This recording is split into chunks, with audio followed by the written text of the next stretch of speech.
Hi, it's Professor Logue. This is the first of 3 screencasts for Chapter 11 on Authentication and Account Management.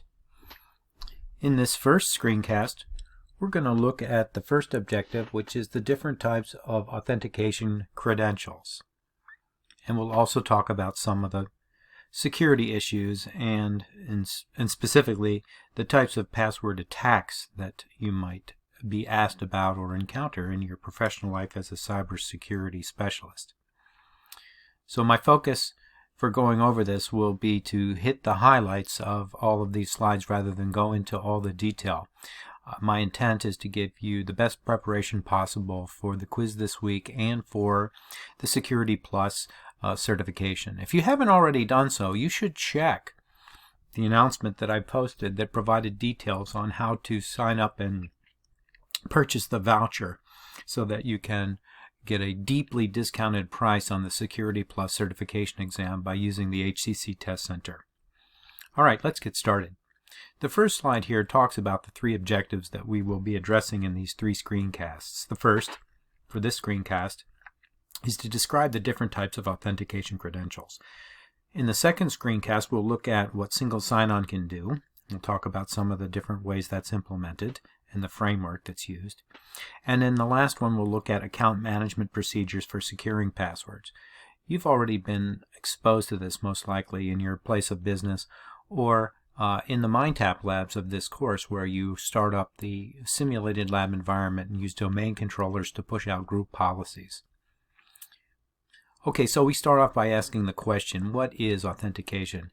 It's just, the idea is finding a process that ensures that you are who you say you are. You're not an imposter. You're not some poser. You are who you are purporting to be. So it's otherwise known as proof of genuineness, if you want to use a short phrase. So there's a scenario in the textbook, Hermano. It's also discussed in the video if you watch it. He goes to a military base and he gains access. He's authenticated there using what's called multi-factor authentication. It's a combination of one or more of these items here. The more the better. The more secure the better. The more effective the authentication process, the better. So what you know, what you have, what you are, what you do, where you are. These are all examples of things that can independently authenticate a person. So taken together, they become much more effective than relying on any single one item. So here are those things applied to the specific case of Armano. He has a key fob. He is who he is by virtue of his facial characteristics. He knows something, the combination to his lock. He's in the confines of a military base. He's inside the wire, as they say in military circles. And then he's also able to do something perhaps that very few other people can do. An inordinate number of push-ups was the example. So again, taking together multi-factor authentication, this becomes very effective. So what you know, that's an example of passwords. Now these can be strong, but in practice, they're weak. Passwords provide only weak protection because of the weaknesses in human memory is what it's all about. That's a key thing to remember for the quiz. The weaknesses in human memory is what makes passwords weak. So that's what's stated here. To make them stronger, we enforce long, complex passwords that are most effective and increases the amount of time that a brute force or hybrid attack would be needed to crack them. But that comes as a trade-off, right? Convenience versus usability versus security, I should say. So that means they're difficult to memorize in this case. And it's another problem that they have to remember so many for different accounts, and they're always expiring and they always have to reset them. So this is crying out for some solutions, right? We have additional password weaknesses here. People try to recycle. Here's an example. This graphic shows the most common used passwords. And yes, you're right. Batman is one of the 50. Batman appears here as number 46. Batman is everywhere, even on the list of passwords. 1, 2, 3, 4, 5, 6 is the most common, and you can see QWERTY at number 4. That's the name of your keyboard, and if you look at your keyboard, you can see that's the top row of letters from left to right. 5 letters. So here's a list that summarizes those.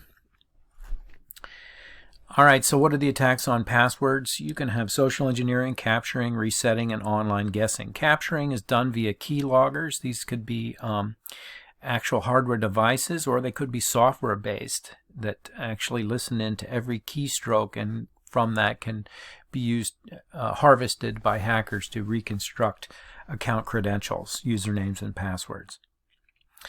Usually most passwords are cracked offline using one or more tools. These are the common password attacks: brute force, mask, rule, dictionary, rainbow tables, and password collections. It's important to know what each one of these things are for the quiz and for the Security Plus. So let's take a look at some offline cracking techniques. Methods that are used by most password attacks today are offline. Nobody these days tries to crack a password online, because that, after 3 failed attempts, it locks the account. So it's much better to steal the encrypted password file from a server that maintains these passwords, and then try to reverse engineer them in some way, or match them to rainbow tables, or crack them by one of these means discussed below. The brute force attack is just, as it says here, relentless barrage of password login using guesswork. So you try everything. Just try everything. Similar to what we saw in the video of the Tiger team. They were starting to use a brute force attack to get into the safe that held the diamonds. So brute force means no matter, come hell or high water, we're going to try every possibility, and when we're done we will, in fact, at some point stumble upon the correct password. As opposed to the more sophisticated attacks, the more intelligent or informed attacks, you might say, the dictionary attack, which uses words from a dictionary, and the keylogger attack, which is actually capturing the passwords. We also talk about NTLM. This is the newest version, or one of the newer versions, I should say. It came out with Windows NT, which is the new technology LAN manager. Before this, they had the LM, which was even less secure, as discussed here in paragraph 1. The first is the LM hash that used a cryptographic one-way function where the password itself is the key. So that's very bad and considered very weak, as you see here. Very weak. So they came up, that was the impetus for coming up with NTLM, and that also had a vulnerability because they can use the so-called pass the hash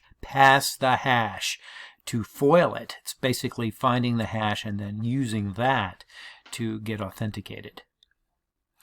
Mask attack is where you know some limited information about the format of how the password is constructed.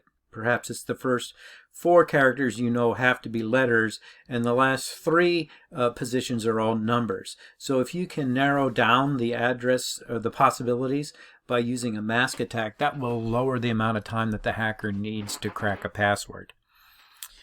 So if you're going to use a mask attack, here are some of the settings that you would adjust in the tool to crack a password. Password length, character set, language, the pattern, and then skips. These would be skipping nonsensical combinations of characters. There's a rule attack, which is where we're doing some statistical analysis. It's a little more sophisticated. They actually run some statistics and come up with a summary table that attempts to uncover patterns in what's being used in passwords. And then a series of masks, as a output of this, a series of masks are generated that are going to be the most successful in cracking. There's the dictionary attack, as I said, which just takes every word in the dictionary. Of course, this can be foiled by not using words in the dictionary. If you combine a dictionary attack with a mask attack, you get what's called a hybrid attack. This one is very interesting. Rainbow tables. There's a mathematical reduce formula that you see here. That's what gives this type of attack its name rainbow, because each one of these reduce functions is given a different color. So after you generate a rainbow table, you'll see all the colors of the rainbow from all the different reduce functions that are in there. This is described in more detail in the external link that I provided to you in the screencast page. But for now, suffice it to say that what you use after these rainbow tables are generated by putting in a plain text password here, hashing it, applying a reduce function here to take that hash and then reduce it to another plain text, apply the hash again, a different reduce function, apply the hash again, a different reduce. So when all is said and done, you get a long series of chains of plain text and hash. So to crack it, you're going to look for matches that will identify the chain, and if you walk it back, eventually you can find the plain text password that was used to get to that hash. The important thing to recognize, though, about rainbow tables is it really does demonstrate the principle of time versus memory trade-off. If you have rainbow tables, that means that the time has already been invested in generating the table, so that it will take less time when you go to use it to crack passwords. But this is at the expense of memory. These files can get huge. We're talking gigabytes after gigabytes.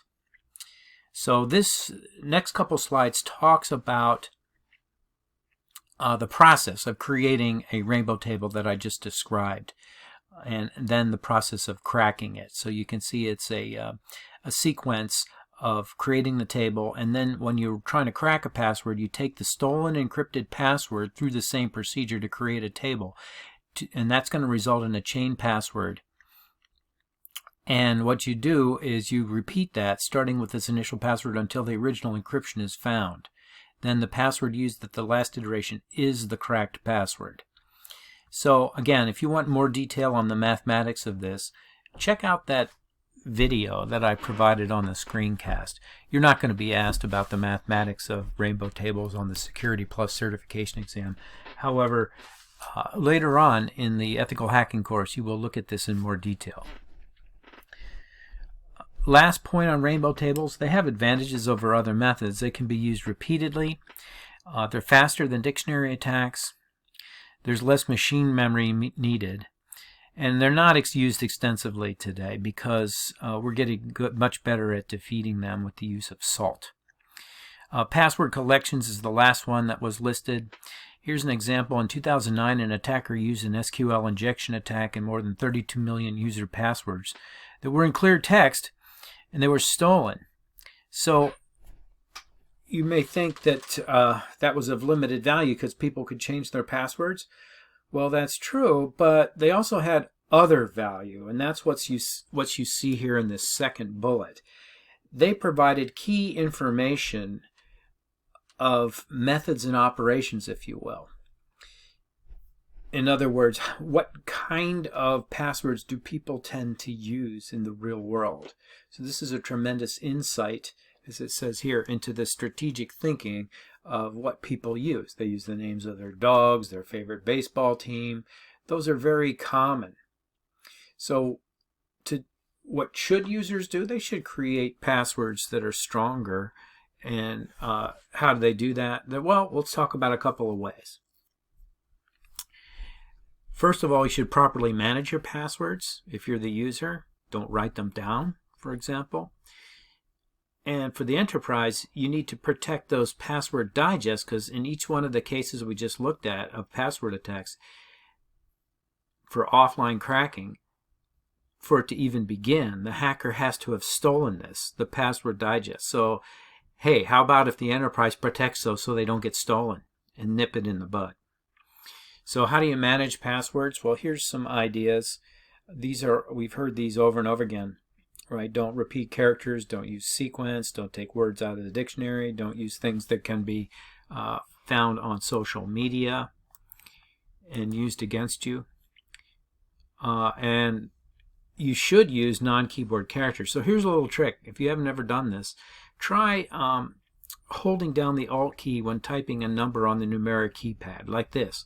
Alt and then 0163. It will generate a foreign currency symbol. In this case, that's the British pound.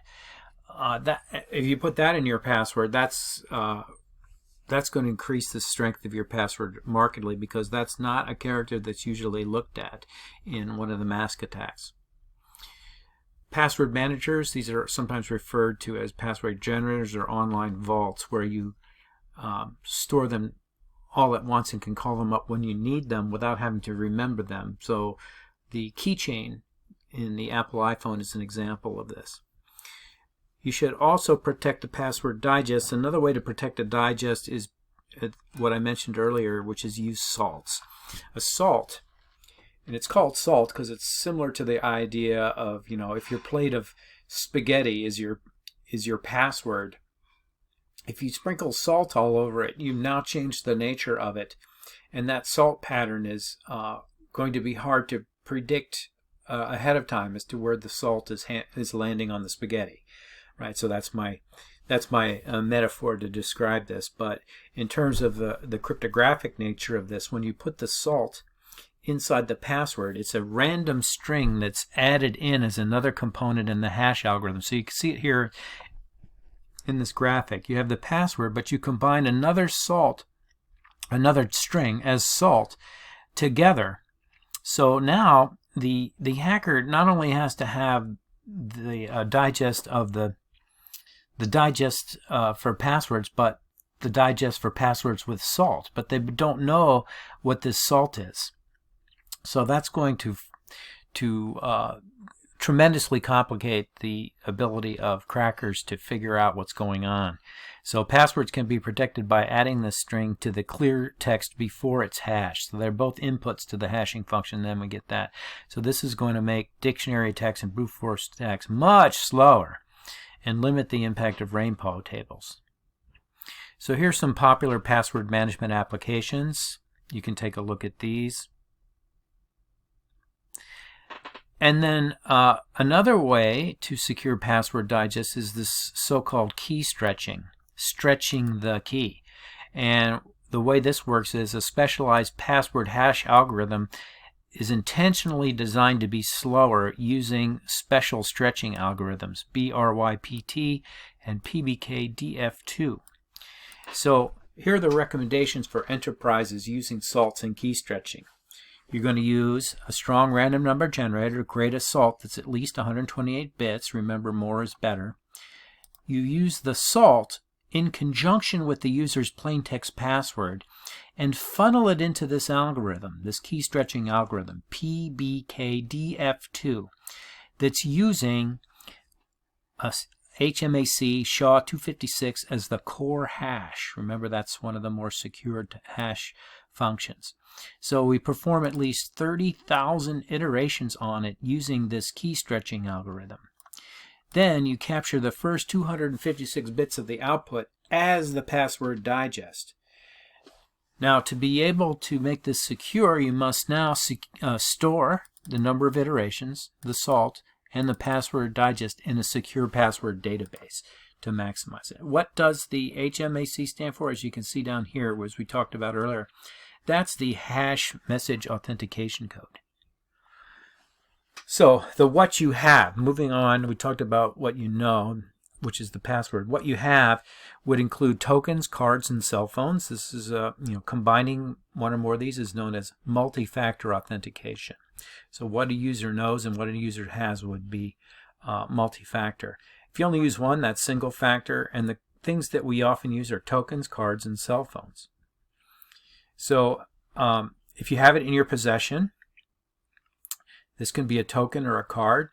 There's such a thing as a one-time password. Tokens can generate these. You don't see these so much anymore because now people are using their cell phones rather than separate devices that are dedicated solely to be a token for one-time password. So you try to log into your bank, you put in your username and password on the website, and it sends you a separate text to your cell phone with an authentication number that you have to then enter into a text box on that website. So this is an example of using the something you have authentication credential because presumably you're the only one that has your cell phone. So this is what these tokens used to look like. Again, we don't use these so much anymore. This is a hardware security token. It has a small device window. They are used, though, still to this day in certain like defense contractors and such. Software security token. This is an actual device, software-based security token that's stored on a general purpose device like a laptop, computer, or a smartphone. So these are important to know for the quiz. There are two types of one-time passwords. There's time-based and HMAC-based. TOTP and HOTP. So time-based is synced with an authentication server. What happens is it's generating a code from an algorithm, and it'll change every 30 to 60 seconds. So that's the beauty of it, time-based. It's only good for this very narrow range of time, 1/2 to 1 minute. So the idea there is it would foil somebody who steals the one-time password and attempts to use it the next day. It's kind of like when you go to a bar and they stamp your hand. Every day the color changes. So that's an idea. That's a similar idea. It's time-based authentication. So HMAC-based, though, is event-driven and changes when a specific event occurs, such as when a user enters a PIN on a token's keypad. So this is what that looks like, time-based one-time password in terms of a sequence of events for a specific example. Here's your user, they enter their name and code, an authenticator receives that and is sent to an authentication server, checking to see if the codes match. Tokens have advantages over passwords because the token code can change frequently, and an attacker would have to crack it within that 30-second time frame in the example I just showed you. And the user may not know if the password's been stolen, but if the token is stolen, it's obvious when the person tries to log on. So you can disable the account. So let's talk about cards. This is a CAT card. This is what DoD uses. It's also known as the Common Access Card. It has a chip in there. It's issued by the U.S. Department of Defense, and it has a barcode, a magnetic strip, and the bearer's picture. And this smart card is a standard that covers all U.S. government employees, and it's known as a personal identity verification standard. This is what that looks like. Here's the smart card pad, and there's the chip inside. So cell phones are, as I mentioned, are now replacing these special access tokens and cards because you can actually send the code to a cell phone through an app on the device. Cell phones can even be used to send a request via the HMAC-based one-time password. So that takes us to what you are. Now we're getting into the area of personal identity that gets to be somewhat controversial and perhaps invasive when we look at such things as fingerprints, DNA, the iris. They used to have retina scan here, which also is of concern because that relays possible health conditions that you may not want to share with your place of business. So biometrics are definitely in the category of something you are, and they rest on features and characteristics of the individual. There's standard and there's cognitive. That's one way to look at it. You can also look at physiological and behavioral, as you can see here. So we'll talk about these as well.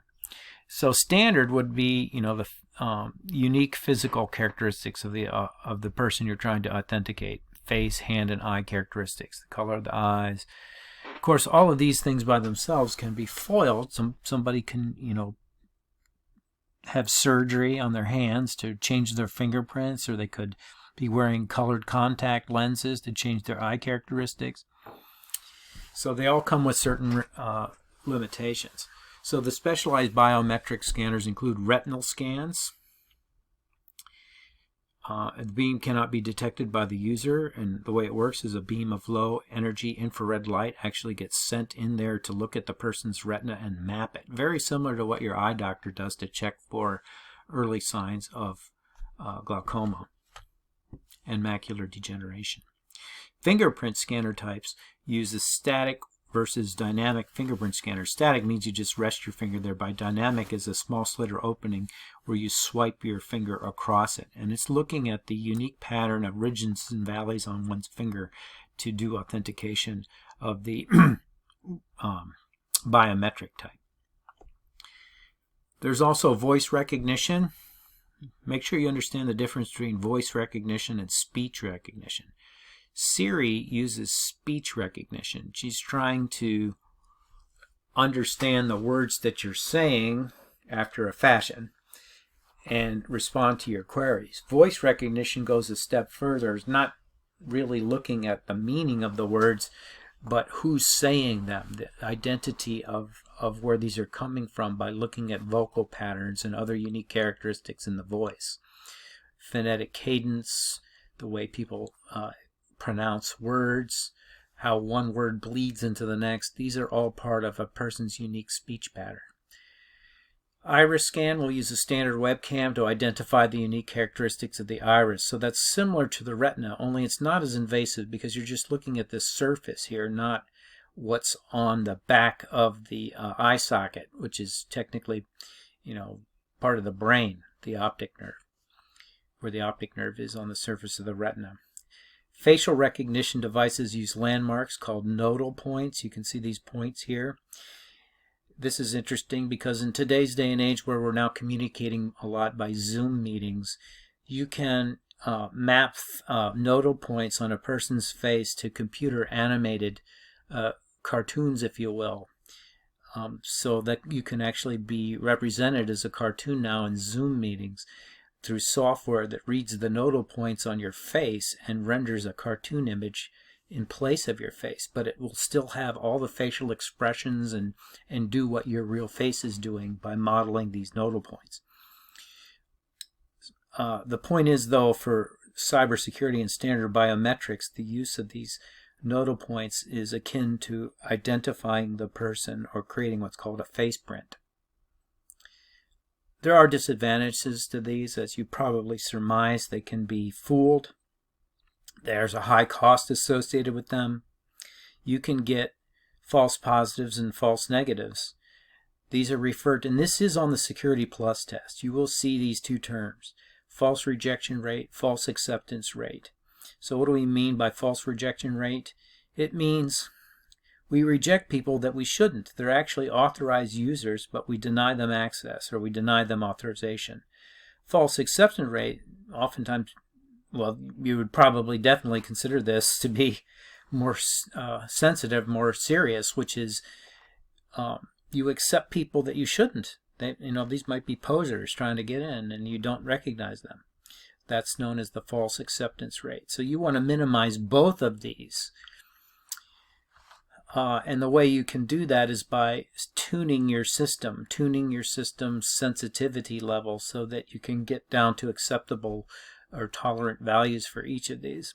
So that's what we're talking about here. Biometric systems can be tricked. You can fool them. You can fool the iris scanner. You can fool the fingerprint scanner. So what is the solution? You just use this as another component in a multi-factor authentication system.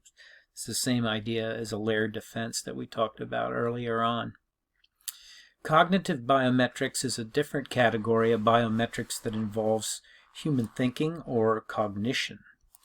So this is very hard for an attacker to imitate because now they have to get inside the head, if you will, of the person that they're trying to steal credentials from. So this relates to perception, thought process, and understanding of the user. So what's an example of this?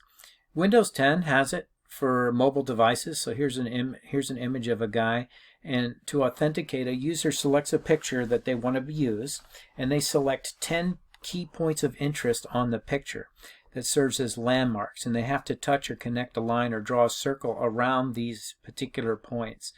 So that's a cognitive thing. One person might want to concentrate not on the people but on these geometric lines here in the windows and create points for that, and then connect to this lady's right eye socket, and then whatever they want as their particular pattern. So they'd be recorded and used for authentication. So that'd be pretty hard to hack that. So requires other examples require users to identify specific faces within an image and other memorable events that might be unique to them. You've probably seen this as a series of challenge questions for your accounts online, like your name of the last name of your first grade teacher. It's unlikely that somebody's going to find that on social media. Behavioral biometrics is another category that looks at such things as keystroke dynamics and a person's typing rhythm.